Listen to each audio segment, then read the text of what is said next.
దారుణమైన పరిస్థితులు కూడా చూసాం అధ్యక్ష. ఇటువంటి పరిస్థితుల మధ్య అధ్యక్ష, ఇన్ని పరిస్థితుల మధ్య, ఇన్ని ఇబ్బందుల మధ్య, ఇన్ని సవాళ్ల మధ్య మన ఆర్థిక వ్యవస్థను అధ్యక్ష గత 57 నెలలుగా మనం నడుపుకుంటూ ముందడుగులు వేస్తా వచ్చాం. ఇటువంటి పరిస్థితుల మధ్య అధ్యక్ష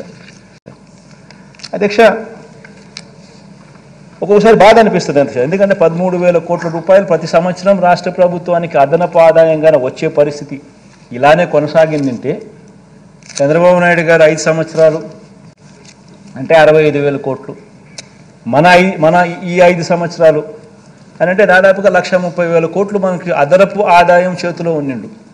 ఈ అదనపు ఆదాయం 1,30,000 కోట్లు మన దగ్గర ఉండింటే మనం ఏమేమో చేసే అవకాశం మనకు కూడా ఎంతగానో వెసులుబాటు ఉండేది. కానీ ఆ వెసులుబాటు అన్యాయంగా మన దగ్గర నుంచి ఆ వెసులుబాటు తీసేయడమే కాకుండా కనీసం ప్రత్యేక హోదా అన్న అంశం అన్న కనీసం చట్టంలో అన్న కనీసం రాసిందంటే, కనీసం చట్టంలో అన్న కనీసం పెట్టుంటే రాష్ట్రాన్ని విడగొట్టేటప్పుడు కనీసం మనం కోర్టుకు పోయినా కానీ కనీసం తెచ్చుకునే అవకాశం ఉండేది.